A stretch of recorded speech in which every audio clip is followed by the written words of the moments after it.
ஒரு எதிர்மறையான சூழ்நிலையில், எல்லாருமே பஞ்சம் உழைக்கிற சூழ்நிலையில் ஆபிரகாமுடைய சீடு மேலே ஒரு ஆசீர்வாதத்தை வைக்கிறார். அது ஆபிரகாமுடைய சீடில் வச்சது. அது அந்த சீடு நீங்களும் நானும்.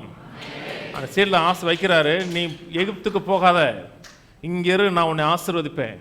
வானம் பொய்த்தாலும் பரவாயில்ல, ஆசீர்வாதம் பொய்க்காது. அந்த தேசத்தில் அவன் வர வர விருத்தியடைந்து மகா பெரியவனானான். வேதம் சொல்லுகிறது, பெலிஸ்தியர் நீ கர்த்தரால் ஆசீர்வதிக்கப்பட்டவராமே அப்படின்னு சொன்னான். ராஜா சொன்னான், பட்ட பேர் வச்சு சொல்றாங்க, எனக்கு நீங்க பட்ட பேர் வச்சு கூப்பிட்டா சந்தோஷம், இப்படி கூப்பிடுங்க, கர்த்தரால் ஆசீர்வதிக்கப்பட்டவரே, அந்த பட்ட பேர் வச்சு டெய்லி கூப்பிடுங்க, எனக்கு சந்தோஷமா இருக்கும். எந்த சூழ்நிலைங்க? எதிர்மறையான சூழ்நிலை. நிலம் ஈல்ட கொடுக்காது காயினுக்கு. இவனுக்கு மேல வேற சீல் இருக்கு, ஆசீர்வாதங்கிற சீல் இருக்கு. கொடுக்காத நிலம் உனக்கு ஈல்ட கொடுக்கும்.